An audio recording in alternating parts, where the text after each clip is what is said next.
Good evening. We still have a few more chairs trickling in, so if you need a chair, we'll get those set up in just a couple minutes. For those I may not have met yet, my name is Erica Scheider, and I serve as a chief here at the Roseville Police Department. Thank you so much for this overwhelming support and joining us tonight as we gather to celebrate and honor individuals who have displayed extraordinary courage, dedication, and selflessness in the line of duty. Tonight we come together to not only recognize their heroic actions, but to express our deepest gratitude for the sacrifices that they've made to ensure the safety and well-being of our community. As we honor these brave individuals tonight, let us also remember the sacrifices made by their family. Behind every officer is a family who also bears the weight of the loved one's commitment to duty. They often have sleepless nights, missed holidays, late calls that they're waiting for their loved one to come home. They too understand the emotional toll a law enforcement career can take not only on the officer, but the entire family. So tonight, as we honor our law enforcement officers, let us also extend a heartfelt gratitude to their families. Your sacrifices do not go unnoticed. A career in law enforcement is not merely a job. It's a calling. It's a profession that requires individuals to rise above the ordinary and embrace the extraordinary challenges that come with a badge. You're going to hear many examples tonight of law enforcement who willingly put them in harm's way. While many were instinctively running the other way, our officers were running to the scene to protect and ensure the safety of our community. I hope tonight will serve as a reminder of the courage and commitment that define the men and women of the Roseville Police Department. I could not be prouder to lead this department. It is their unwavering commitment to justice, their courage in the face of adversity, and their dedication that creates a safer world and community for all of us. Tonight, we're also going to recognize a few community members who jumped into action to help protect our community. And then lastly, we'll be swearing in two of our newest officers as well as one of our new sergeants. Before we get started, I just want to recognize a few people that are here tonight. If you could stand and remain standing as I call your name. We've got members from our Roseville Police Foundation. I believe we've got Julie Wern, Lisa Crane, and Matthew Clydesdale. And maybe Mike Bilski. I did not see him come in. There we go, Mike in the back. The foundation has provided instrumental support, not only for the programs and equipment, but they also assisted our growing commitment to officer wellness. So thank you so much to our foundation members. If you want to get involved in our foundation, please talk to one of these people afterwards. We're always looking for additional support. But thank you for the foundation for being here tonight and your support throughout the year. I'd also like to recognize our Police Civil Service Commission, and I believe tonight we have our chair, Bob Murphy, here. And if there's anybody else, I apologize if I didn't catch him, but I don't think the other two members could make it. Bob has served for a number of years on our Civil Service Commission and is responsible to ensure that our hiring practices are fair and transparent. So thank you, Bob, for your continued support in serving on the commission. I also would recognize, and I'm not sure if he made it here yet, our city manager, Pat Trudgeon. He's in the back, standing. He didn't even get a chair yet. But he has been extremely supportive of the department and the needs especially over the last couple of years. So we thank him for his continued support. And we're really fortunate here in Roseville to have a very supportive mayor and council. And I'd like to recognize those members that are here tonight, Mayor Dan Rowe, and City Council members Robin Schroeder, Wayne Groff, and I believe Jason Etten. There he go, made it in at the last minute. So it means a lot to have our members here to support us tonight. So thank you so much for being here. I also would like to introduce the other command staff that will be assisting with awards, if you can just stand. Deputy Chief Joe Adams, Lieutenant Jennifer Ng, and Lieutenant Travis Steinberg. And with that, I'm going to call up Mayor Dan Rowe to say a few words before we get started.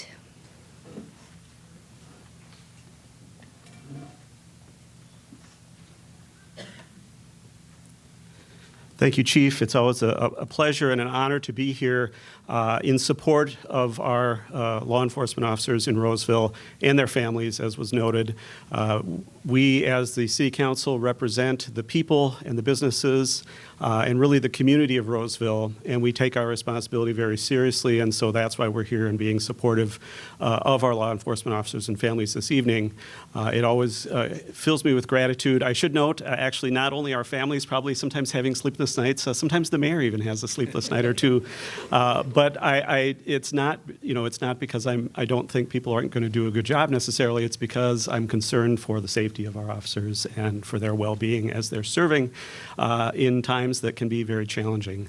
But with that, I do want to express gratitude for all of the members of our law enforcement community who serve us here in Roseville for their tremendous professionalism, for their dedication to service to the community, and for their willingness to look at themselves and to innovate and to try to be better in everything that they do.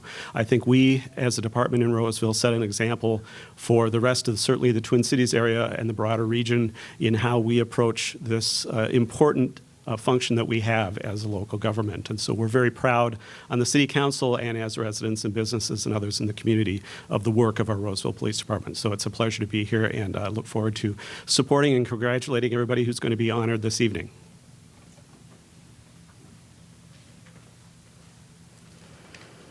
Before we jump into the awards, I just want to thank the award committee members. This is a committee that requires a lot of work. They meet throughout the year, and they carefully go through each award nomination to make sure we get it right. And so with that, if the following officers are here, if they could stand: Detective Brady Martin, Officer John Jorgensen, Officer Kevin Johnson, Officer Tom Gray, Officer Zach Wiesner, Officer Abdi Warsami. If you could help me in recognizing our awards committee members.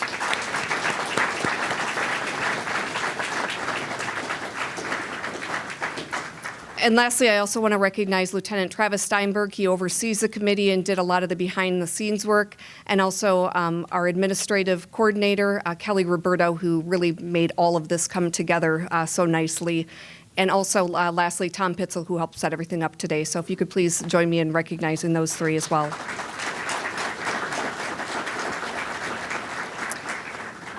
Next, we're going to jump quickly into our unit citations. We have 9 different incidents that we're recognizing. In the interest of time, we're not going to call individual officers up. We'll just have you stand if you see your name on the screen. And we're just going to provide a brief synopsis of each incident. And with that, I'm going to turn it over to Joe Adams to start with the first couple.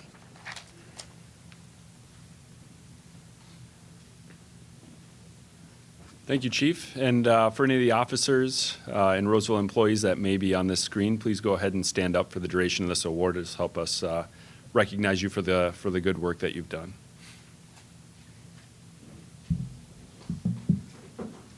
Perfect. Okay. For this first unit citation, this was given out and awarded to members of the Night B and Detective Weber crew who responded to a burglary in progress after the alarm company observed 2 people inside the store in the middle of the night. Their outstanding teamwork and coordinating resulted in both suspects being taken into custody and charged with the burglary. Thank you to the Night B officers and to Detective Ryan Weber.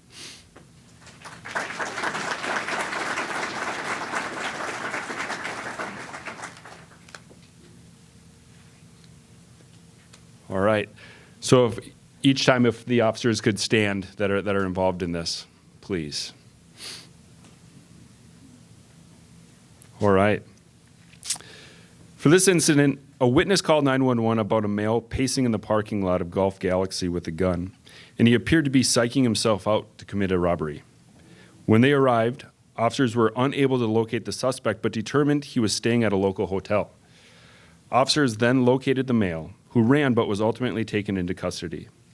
Our detectives later authored a search warrant for the hotel room and recovered the firearm that he was seen with. Further information revealed that the same male was also responsible for an attempted carjacking at gunpoint of one of our citizens earlier in the day. Nice work, thank you.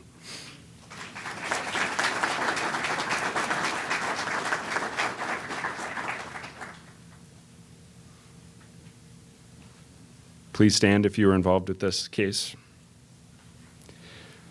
Officers were alerted by staff at the Motel 6 of 3 suspect males beating a woman and forcing her into a room. Officers reviewed security video and saw the assault. They developed a plan and ultimately forced their way into the room. A thorough investigation revealed the female had been drugged by one of the males prior to the assault. Our officers also located 664 pills which tested positive for fentanyl. Something to note, DEA laboratory testing has found that on average, 7 out of every 10 fentanyl pills seized by law enforcement contain a lethal dose. By that math, this seizure potentially saved 465 people from an overdose, or even worse. The U.S. Attorney's Office is reviewing this case for further charges. Thank you.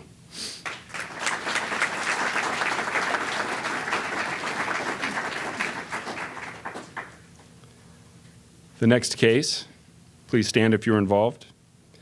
This was very recent, and this unit citation is being awarded to these officers and detectives for their handling of an ATM theft here in Roseville. Officers were dispatched to an ATM alarm at a local bank. As they arrived in the area, they observed a pickup truck exiting the bank. The truck was dragging large chains and hooks. Officers noticed the ATM had been dislodged in the bank parking lot. As officers initiated a traffic stop, the vehicle fled and crashed in a nearby parking lot, and the driver fled on foot. After a lengthy foot chase, the driver was taken into custody. During the investigation, officers determined the suspects had been staying in a local hotel. Officers conducted follow-up, identified and located additional suspects that were barricaded in that hotel. With the assistance of the Ramsey County SWAT team, the suspects were eventually taken into custody and charged. It was later determined that the pickup truck had recently been stolen in order to assist with the ATM theft. Something to note, there have been more than 50 thefts just like this across the entire nation, and these individuals are believed to be directly responsible for all of those thefts. In Roseville, Minnesota, we apprehended those suspects. Thank you.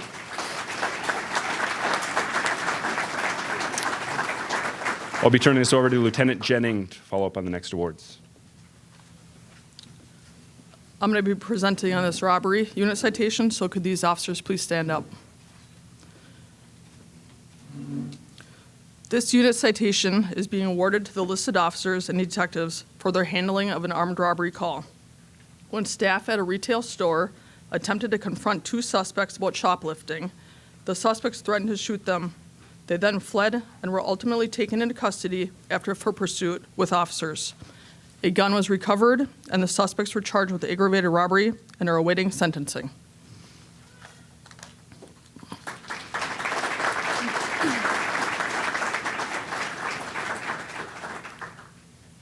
And could the officers for this domestic and shots fired call stand up?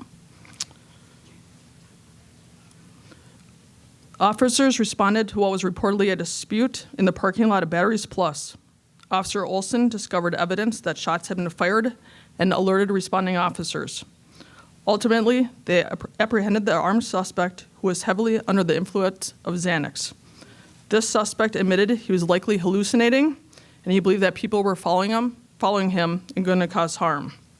Therefore, he fired the weapon in the air. The suspect was charged with felony reckless discharge of a firearm and carrying a pistol without a permit.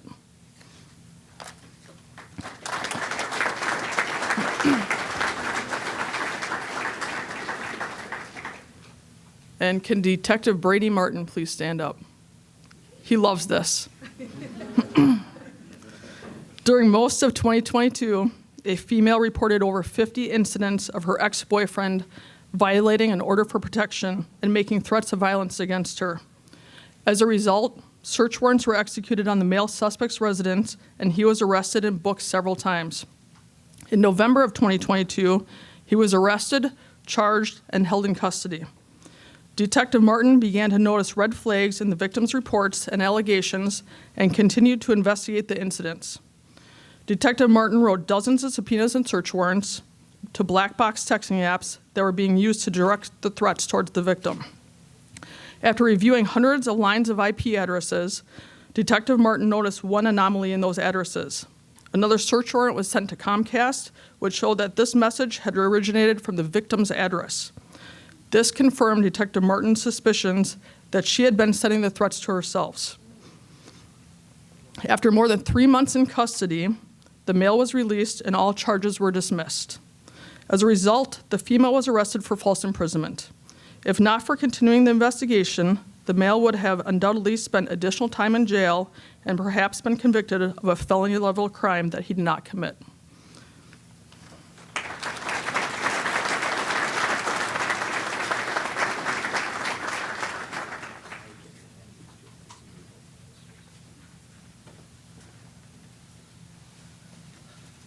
Good evening. Detective Mike Call, please stand up.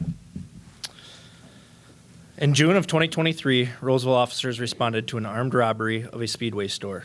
Initially, there was very little suspect information. Detective Call assigned himself to this case, and after a thorough and exhaustive investigation, he was able to identify a vehicle with a partial plate. The vehicle was later located in St. Paul and was determined to be connected to 5 additional robberies throughout the metro. The suspect was charged with 6 counts of first-degree robbery. During this investigation, an additional suspect was located who admitted to committing the other robberies in the same fashion. It is incredibly likely that these cases would not have been solved without the tenacity of Detective Mike Call.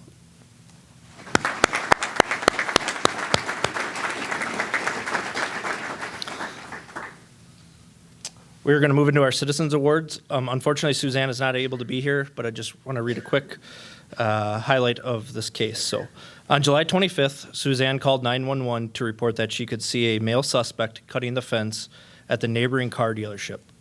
Suzanne provided a detailed description of the suspect and their location. Officers responded and observed the suspect leaving the lot in a stolen vehicle via the hole he had cut in the fence. Officers were able to arrest the suspect sight unseen, and he was charged with theft of motor vehicle.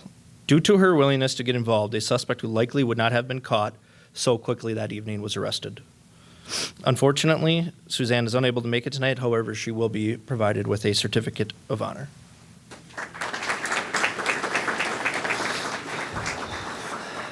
KG, you guys want to come on up here? Mr. Wilson? Mr. Jackson, both of you?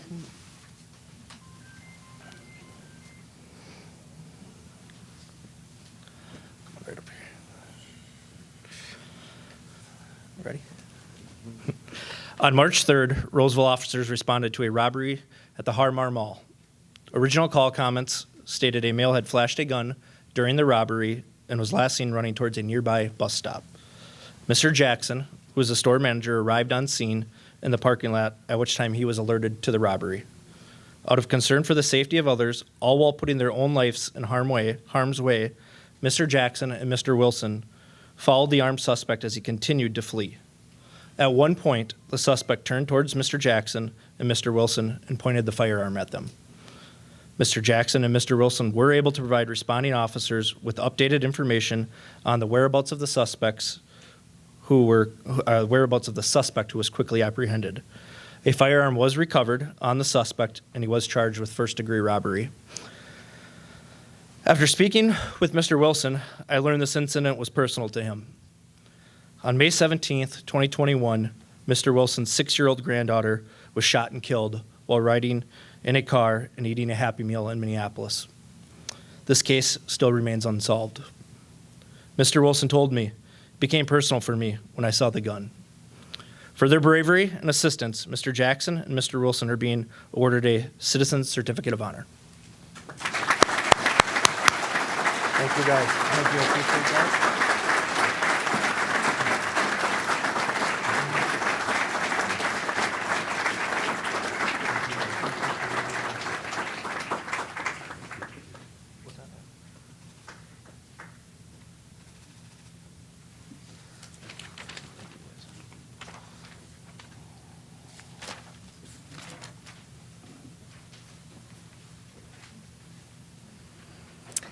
Okay, we're going to go to the next set of awards, which are our awards of merit. We've got 4 different awards that we'll be presenting this year.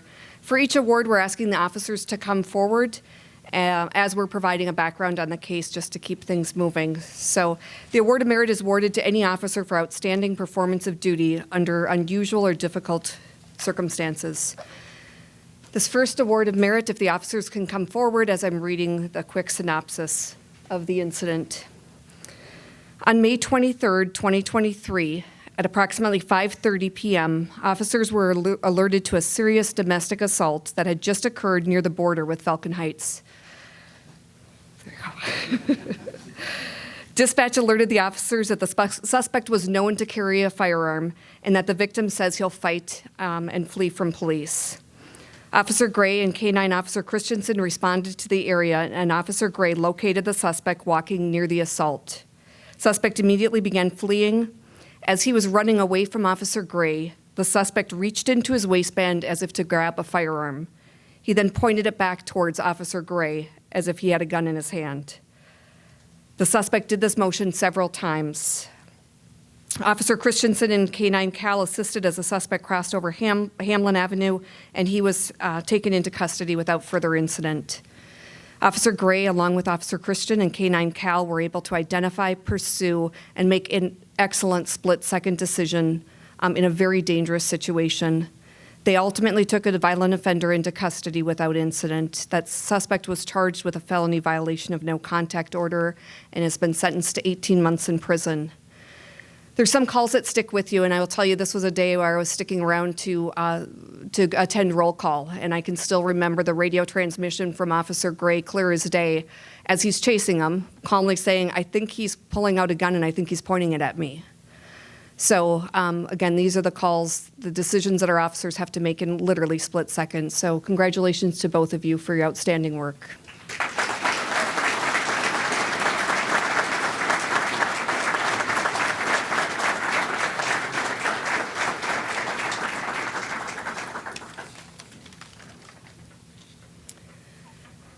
Our next award is a life-saving award, so if the officers could come forward at this time. On February 12, 2013, at approximately 10:30 p.m., Officer Walker observed a male standing in the County Road B sidewalk on the overpass of 35W. He noticed that the male was standing motionlessly, smoking a cigarette, facing towards traffic, and he was definitely underdressed for the weather. The male moved away from the bridge safety to a portion that was only about waist height. Officer Walker made verbal contact with the male to check and became concerned after seeing that the male was hesitant to talk to him. Officer Walker believed the male may be in crisis. Officer Hickey responded, and together they began to dialogue to gain rapport with the male. Officer Pavlak responded to the scene as a third officer. While Officers Hickey and Walker established rapport with the male, Officer Pavlak began gathering information on the male and attempt to provide his partners with vital information. In doing so, they obtained critical information indicating the male had just lost housing and left a note prior to leaving that he intended to harm himself. After 35 minutes, the male agreed to be evacuated. He stepped away from the railing and was escorted into the care of paramedics. While at the scene, an Alina supervisor told the patrol sergeant how impressed he was with the empathy, dialogue, and rapport that Officers Hickey and Walker had with the male. It is a firm belief of the patrol sergeant on scene that the actions of the officers saved a life and provided much-needed resources to a person in crisis. On this next slide, I just want to read just a portion of it. A few days later, I received an email from the individual who had been contemplating jumping from that bridge. I'll just read a portion of it. Hello, Chief. I know you're busy, but I hope you have time to review this report. I'd lost the motel room I'd been staying at for a year and a half. I made an error and quit paying my well-paying job for another position that fell through. On Sunday, February 12th, at roughly 10:30 p.m., I'd been walking around aimlessly just thinking about my next step in life. I'd just lost everything I had. What did I have to live for? A thought crossed my mind, the County Road C bridge. It's fully gated, or can I find a way to jump over it? I walked to the bridge, found the perfect spot. I counted how many cigarettes I had left, thought I'm going to stand here and finish them, and then I'm going over this bridge.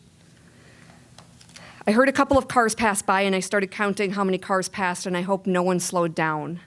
One car passed, second car passed, third car passed.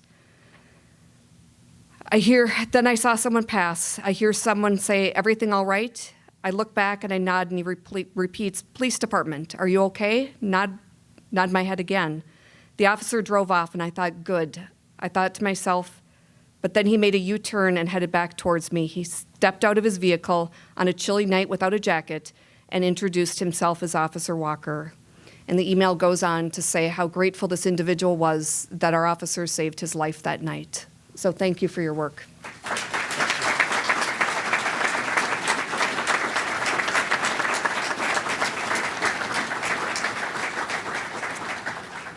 I'd ask for the officers to come through on our next life-saving award while I read a quick summary.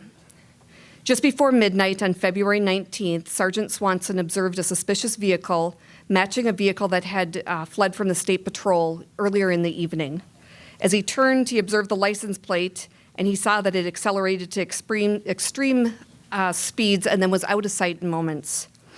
Shortly after, Officer Pavlik observed the same vehicle traveling at speeds well over 100 miles an hour as it entered 35W. The vehicle attempted to take an exit, but ended up leaving the roadway, went airborne, and struck a tree head-on. Sergeant Swanson and Officer Pavlik, Christensen, and Duxbury responded to the crash scene and attempted to call the driver out.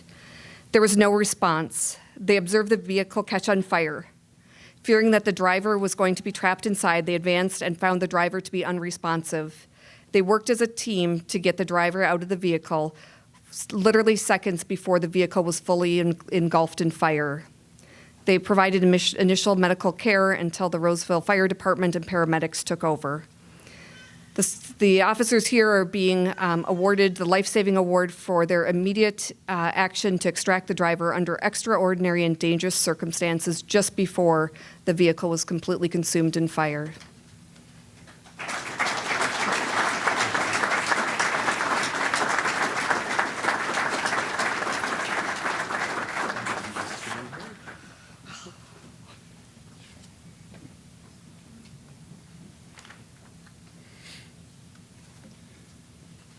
Tonight is a truly special occasion as we gather to recognize and celebrate an exceptional leader within our ranks. It is with great pride that I stand before you to present the Eric Christensen Leadership Award to a remarkable individual who's not only risen to the challenges of our times, but has done so with humility and an unwavering commitment to service and to our officers. In the history of our department, this award has never been given to a chief of police. Tonight, that changes. And it's my privilege to announce that Chief Erica Scheider is the recipient of this prestigious honor. As many of you know, Chief Scheider assumed the helm during an unprecedented period marked by a global pandemic and civil unrest. What you may not know is that she was never publicly sworn in. For most chiefs, not getting public notoriety would have been a deal breaker, but not for Erica. For her, this job has never been about personal recognition. It's been about everyone in this room. It's been about your families and every citizen here in Roseville. Leading with strength and compassion, Chief Scheider navigated our department through uncharted waters. This was never more clear than on the night and months following April in 2022. The events of that day will be shared during the next awards. And as you hear about the chaos, near tragedy, and events that followed, I want you to know that most agencies don't come back from something like this. Over 200 rifle rounds fired at our officers, and yet, today, every single one of them is back to work. Why? Well, first, I think it's because we hired some pretty amazing officers. We have amazing officers, but it's not just them. It's the rock-solid foundation that they all have, the support systems they all have, and all of you here today. But I also think a lot of it, even though she wouldn't say so, is because of our chief. It's because of Erica. As you may know, that through our awards ceremony and our awards committee here, these awards are brought forward, voted on, and given by our officers. It's not by me, the deputy chief, or any of our administrative staff. This comes from our officers. And so I'm going to read an excerpt from Officer Ryan Duxbury's speech that he gave when he received Officer of the Year for this incident at the Minnesota Chiefs of Police. During his speech, Ryan addressed the chief, and he said, "Our department has grown closer. The bond you make from an incident like this is indescribable." He continued, "Thank you for supporting your officers in every way possible after the incident. I'm oftentimes asked how our department has supported me, and I'm proud to say I've received more support than I could have ever asked for. There's no script how to handle a situation to this magnitude. However, you wrote one for future departments." Chief Scheider's not only met the demands of her role, but has exceeded expectations, setting a new standard for leadership within our department. Her ability to inspire, uplift, and empower those around her has created a positive and inclusive work environment where everyone feels valued and everyone feels respected. In recognizing Chief Scheider tonight, we honor not only her individual achievements, but also the collective spirit and resilience, compassion, and dedication that defines our department, the Roseville Police Department. This award is a testament to her exceptional contributions and the positive impact she's made on all of us. Many of us didn't know Eric Christensen here in the room, but we do know he was an amazing person and he was an amazing leader. And there's no doubt that his best qualities are shining through in you here today. Eric, on behalf of the entire police department, please accept this award.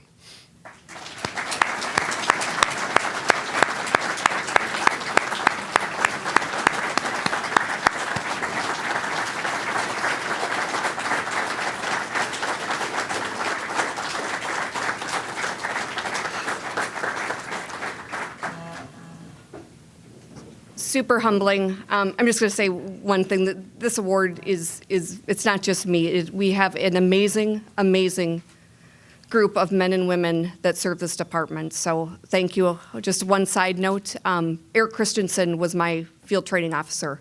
And so this means a lot to me.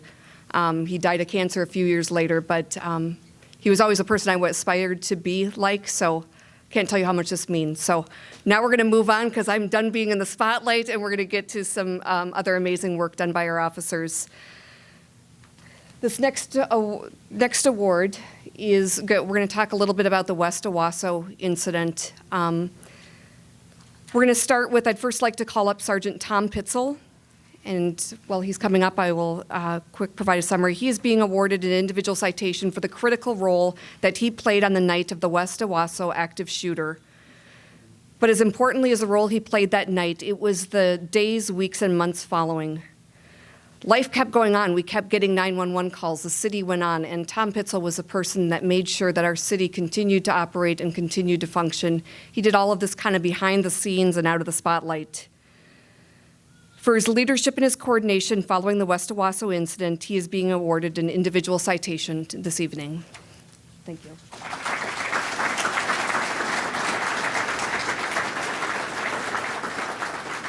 Related to that same incident, I'm honored to present 4 additional awards of merit. I'd like to have our Deputy Chief Joe Adams, Lieutenant Jennifer Ng, and Lieutenant Travis Steinberg come forward.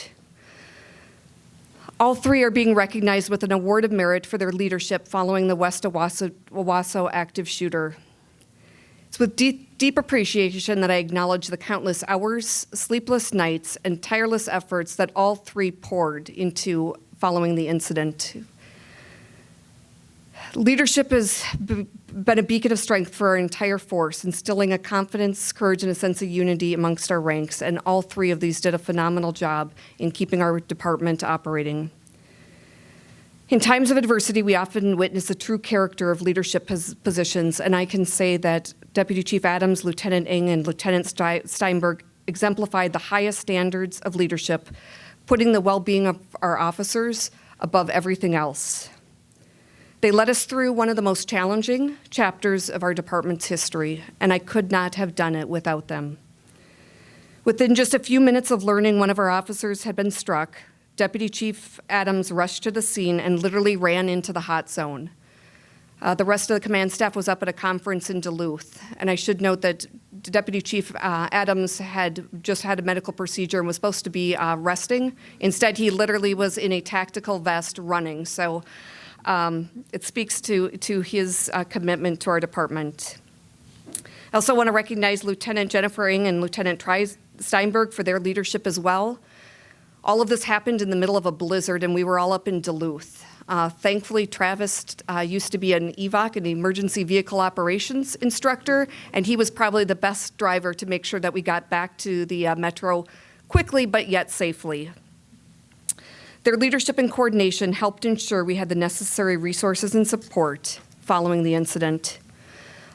I am so fortunate to be surrounded by this command staff. All 3 helped pull our department together and played a vital role in moving our department forward. They were the support system and the glue that helped hold our RPD family together and ensure everyone had the support they needed, including myself, so thank you so much. Please join me in recognizing Deputy Chief Adams, Lieutenant Ng, and Lieutenant Travis Steinberg for their tremendous leadership following the West Owasso active shooter.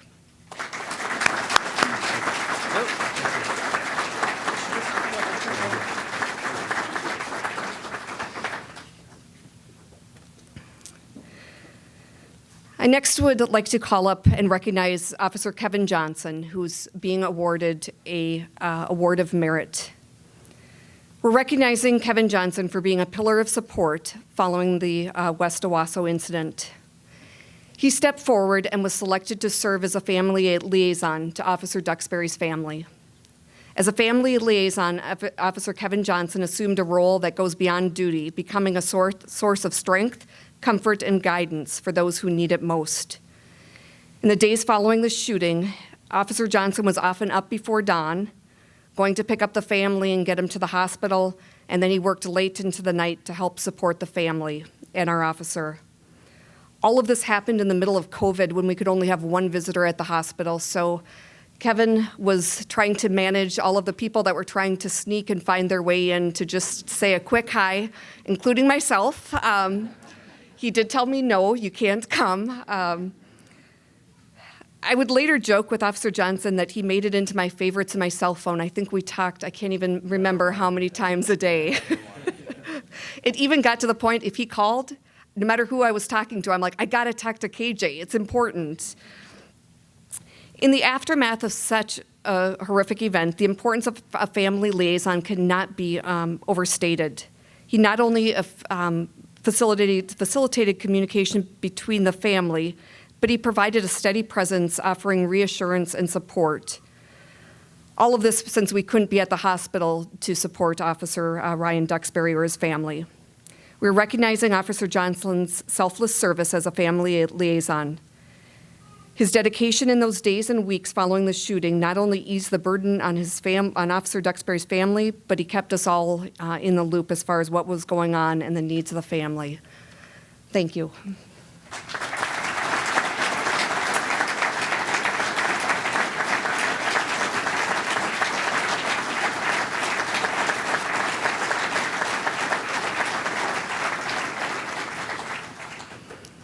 He scooted away too fast. I was going to impromptu say that, there's moments that define you in your career that people remember you for, and I think all of us will remember the amazing work that KJ, Officer Johnson, did in providing such crucial support to the family. So thank you, KJ. The next award is our highest award. This is not an award that we hand out very often. As we looked back, I believe in my 25 years that I've been with the department, I'm only aware of 4 officers who have received this award: Deputy Chief Adams, Sergeant Matt Brake, Officer John Jorgensen, and Officer Matt Nelson. Tonight, we will be honoring 19 very deserving officers with our department's highest award, the Medal of Honor. Would all of the officers that are listed on the screen please come forward?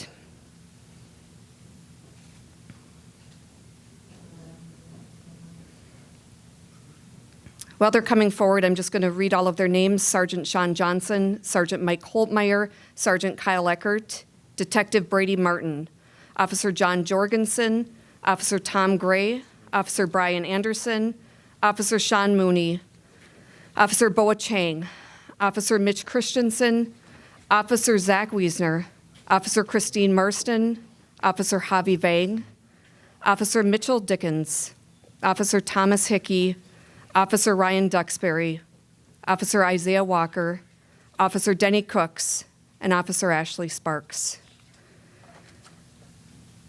Before I provide a quick summary, I just want to clarify, we don't usually have this many officers working, in case anybody thinks we have this huge department. This was a unique night. We had training going on. Some of the officers self-deployed from their home as soon as they heard what was happening. And I can't tell you how grateful I am for the 19 men and women from our department that rushed to an active scene, very dangerous scene, and ran into the danger to stop a threat. On the evening of April 5th, 2022, Roseville Police was dispatched to a report of shots being fired in the 2900 block of West Owasso.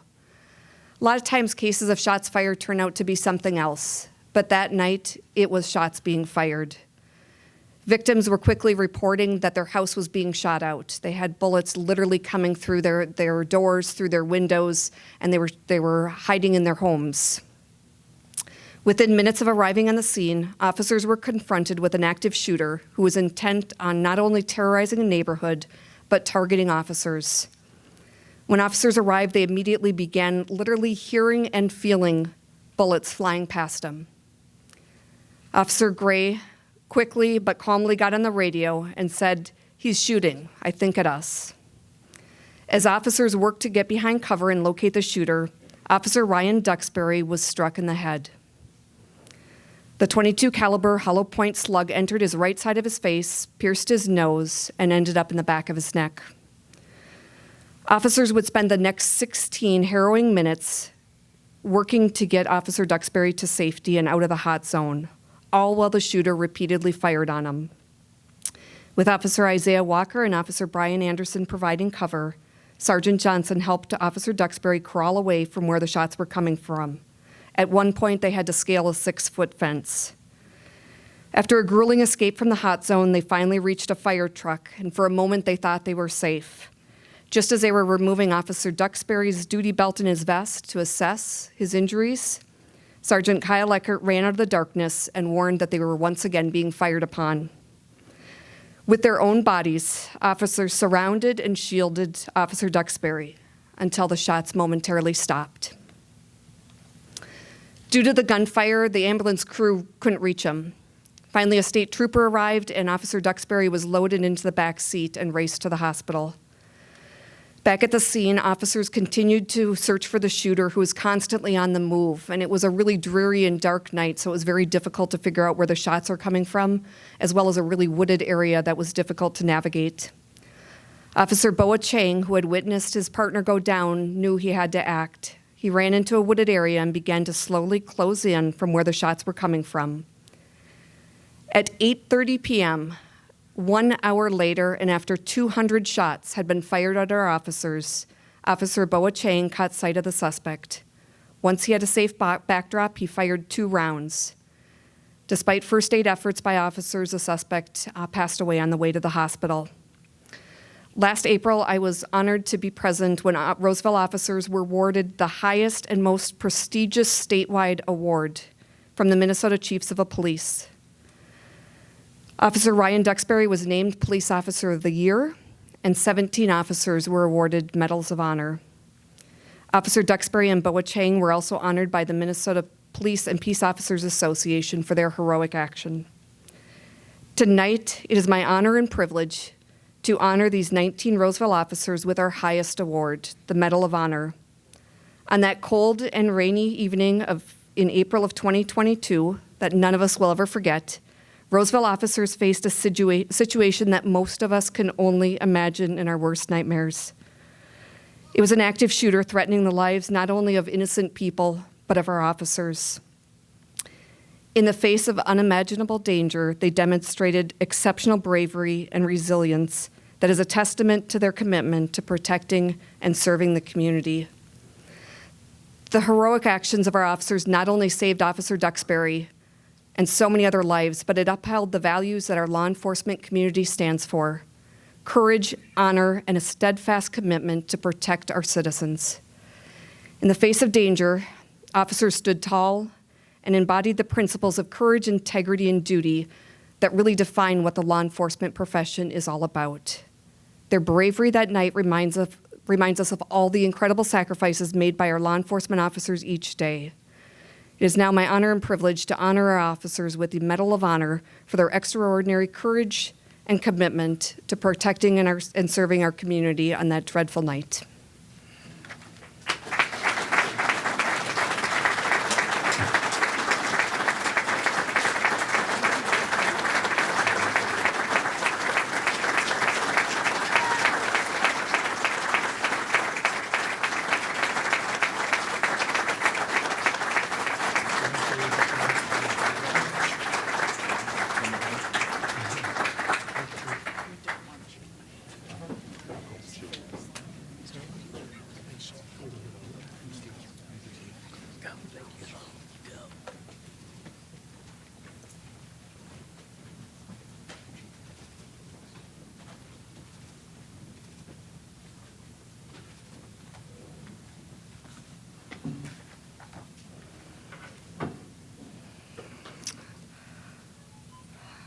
We now have two officers and a sergeant that we're going to be swearing in. Despite the recruitment challenges our agencies have had across the country are facing, here in Roseville, we have a really high bar. And we've been fortunate to hire candidates with the utmost character, skill, and professionalism. We understand law enforcement is not an easy career. It's a demanding profession that requires courage, resilience, and a whole lot of heart. You're not just doing a job, you're stepping up to be the backbone of our community. So I'm pleased and honored today to swear in our two new officers of the Roseville Police Department who have completed their field training. I now would ask Jake Porras and Officer Brian Poland to come forward to formally take the oath of office.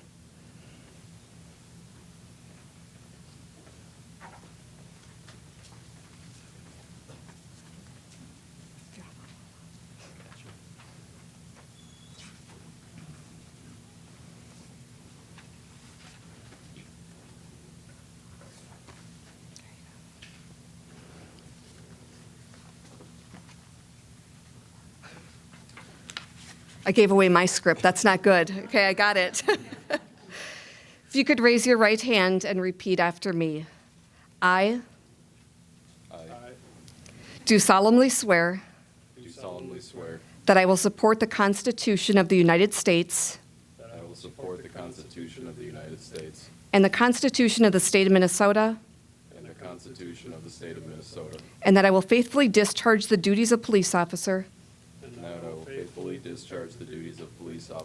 in the city of Roseville and the state of Minnesota to the best of my judgment and ability.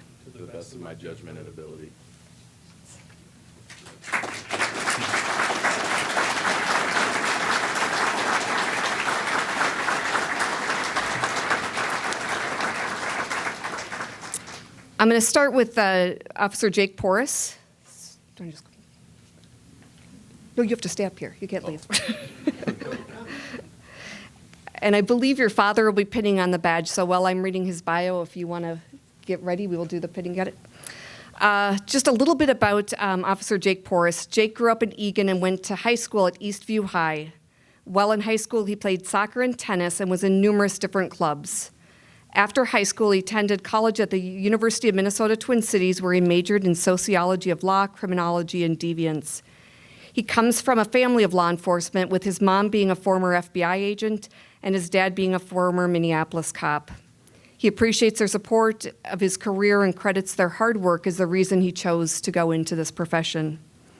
In his free time, he will almost always be fishing, and this was reflected in spending his entire first paycheck on ice fishing gear when he was hired.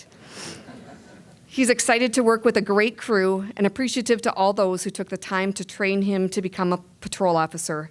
He's excited for the opportunity to work in an amazing community and looks forward to making lifetime memories with awesome coworkers. Jake is here today with his family, his girlfriend Josie, as well as his childhood friends. I'll put him on the spot. If you could stand if you're here to support Jake tonight.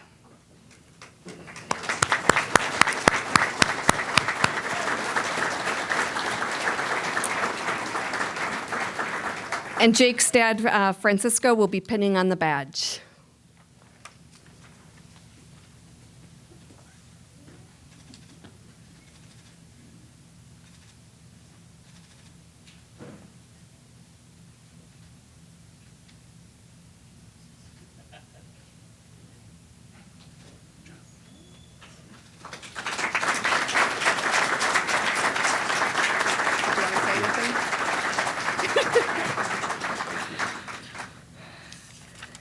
Okay, we next are going to do the pinning for Officer Brian Poland, and I believe his wife and kids will be coming up.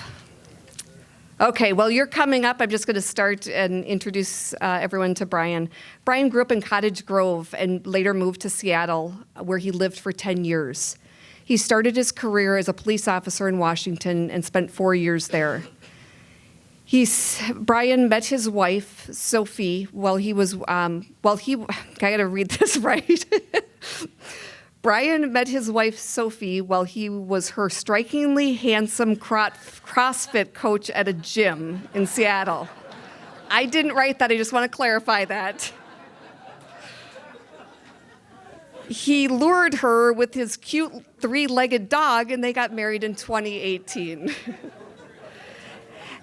After having their twins, Leon and Mari, they decided they wanted to move and be closer to Minnesota.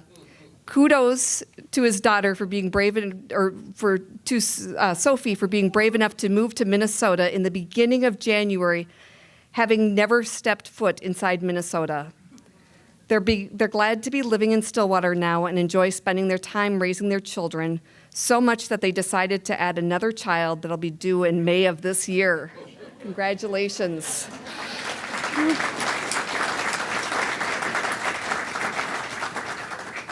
In their spare time, they like doing fun activities like buying their toddlers enough strawberries and blueberries to feed a village of 200 people, watching Disney Cars 1, Cars 2, and Cars 3, and then Cars 2, and then Cars 1 again. I think we can all relate.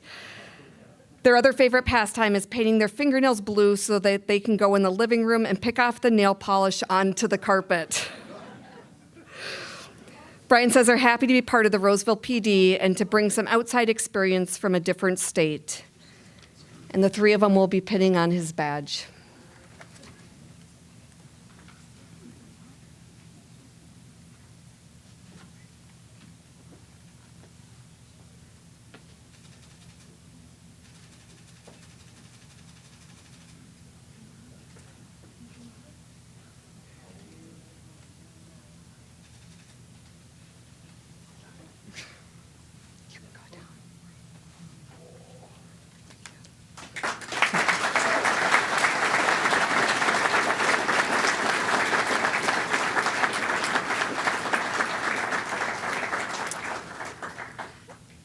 And our next swearing in is that of Sergeant Andrew Kohler, so if he could come forward. You're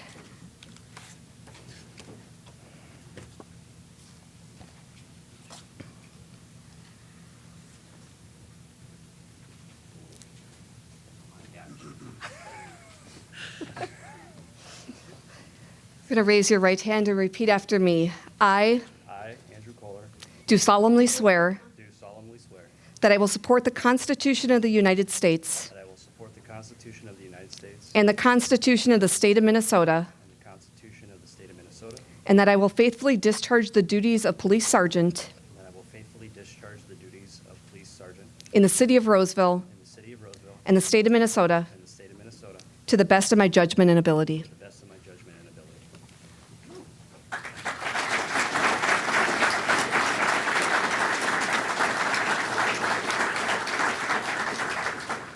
And I'll invite Andrew's family to come up, and while they're coming up, I'm going to just read a little bio from Andrew. Andrew was born and raised in the San Francisco Bay Area of California. He participated in several sports as a child to include baseball and soccer. After graduating high school, he attended college where he obtained a bachelor's degree in criminal justice. After graduating college in the winter of 2007, he worked for several agencies in California, including the Modesto and Fremont police departments. He worked patrol, was a field training officer, use of force instructor, driving instructor, SWAT team member, a drug recognition expert, and he also worked as a motorcycle officer. We've already assured him we do not have any motorcycle officers here in Roseville. After about 13 years as an officer in California, he and his family moved to the Midwest when he started with the Roseville Police Department in 2021. He worked patrol and has been fortunate to be involved in the department as a field training officer and a use of force instructor. In May of 2023, he was promoted to sergeant, and he now has the pleasure of supervising the Night B crew. He is now currently the supervisor. He's moved to Night A's, and he is enjoying his time as a supervisor. We won't ask him which crew he likes better. That'll just start a major war. He's been married to his wife, Kelly, just shy of 15 years, and they have two beautiful children, Dylan, who's 8, and Hannah, who's 5. They're enjoying their new life in Wisconsin, enjoy activities such as taking the boat on the lake, participating in jiu-jitsu, which you can ask him about how well that worked for his eye yesterday, I believe, and having s'mores in the backyard fire pit. His wife Kelly and his family Dylan and Hannah will be pinning on the badge.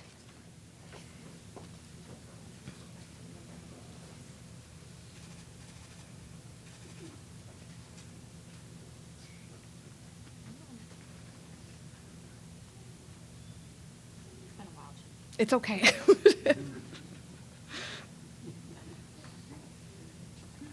Yes, congratulations.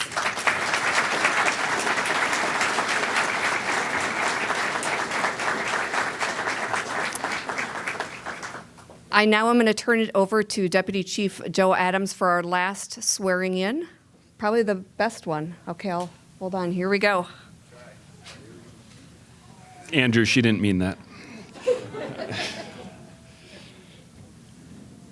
All right. Nice. Today is a special, well, let's actually flip over to this one. Today we get to swear in one last member of our police department, a dedicated and loyal partner, our newest canine officer, Rooster. Rooster have just completed an intensive 13-week training program alongside his handler, Officer Zach Wiesner.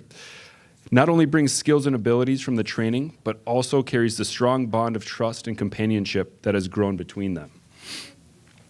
As we start this new chapter with Rooster, we stand by our commitment to providing the best possible tools and partners for our officers. This commitment extends far beyond the walls of our police department, and it's crucial to recognize our citizens and the Roseville Police Foundation for their financial support in keeping this initiative going. Our previous canines have been instrumental in ensuring the safety of our officers and aiding in the location of missing individuals, including children. Their unwavering commitment to duty serves as an inspiration to us all.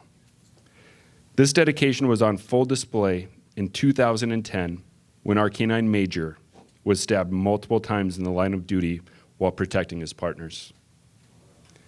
Major ultimately passed away from his injuries, and though tragic, this event solidified the importance of having our four-legged friends by our side. Officer Wiesner and Rooster, you'll both provide a vital role in maintaining the safety and well-being of our officers and community. We all wish you both a successful and fulfilling career. Thanks.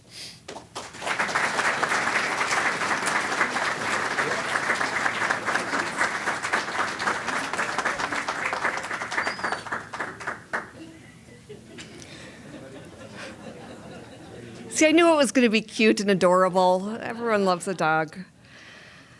I said it at the beginning, but I would just want to thank all of the family that is here tonight that supports us through the trying times, the late nights, the holidays. This is a tough job for our officers, but it's equally as tough for our families who are often at home worrying. So would all of the family members that are here today stand just to be recognized for a moment for your support?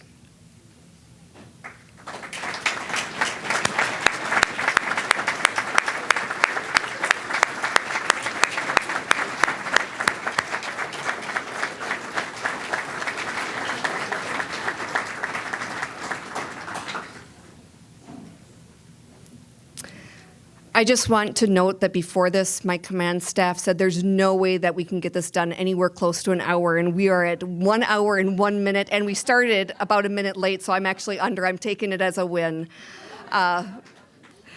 With that, to end things, I think it's really important that we remember and honor the 2 Roseville police officers who made the ultimate sacrifice. Officer Howard Johnson was fatally wounded by gunfire in a bank robbery arrest. Officer Johnson, who is 48, had served with the Roseville Police Department for 15 years. I also just want to acknowledge Officer Bruce Russell, who was fatally wounded and killed following a high-speed chase in the Roseville-Falcon Heights border. Even though he was mortally wounded, he returned fire and shot the suspect, who was later apprehended. He had only been on the department for 1 year. As I said, I want to thank not only all the officers, but also their families. This has been a tough couple of years in law enforcement. We've seen a lot of people leave the profession, but our officers continue to come in each and every day and each and every night to answer the call. And I am so grateful and honored to lead the Roseville Police Department and the amazing men and women who make up our department. Thank you for everyone that came out tonight. We do have some refreshments in the back, and please stick around for a couple minutes to thank and recognize the officers who were awarded awards tonight. Thank you so much.